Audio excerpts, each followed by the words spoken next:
Jag lovar din far på hedersord. Jag ska mig själv. Slå ihjäl han. Sånt jävla svin. Lovar du slå ihjäl han? Och det kan du vara säker på, Pelle. Hur då? Ja, hur då? Vad ska du slå ihjäl han med? Med hammaren, tror jag. Slå ihjäl han på fläcken? Ja. Som en död hund? Den saken är klar. Men vem ska sen läsa upp namnen på korna?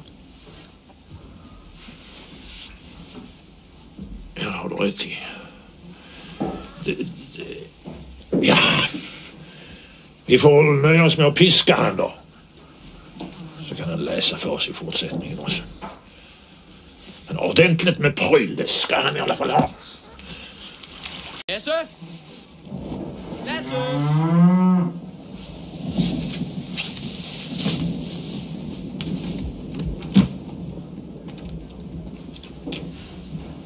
Lasse! Det är Leven. Lasse, hvor helvede er du, din svenske halum? Ska slå ihjäl han nu, far? Ja, ja.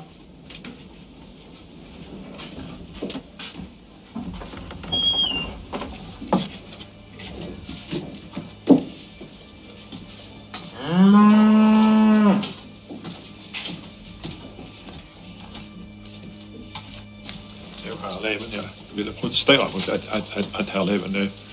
Som far vill jag protestera. Hvorfor svarer du ikke, når man kalder? Förlåt. Jag ville bara protestera på mot det sättet som Pelle har blivit. Er du døv måske? Spørg jeg ikke melder dig til forvalteren.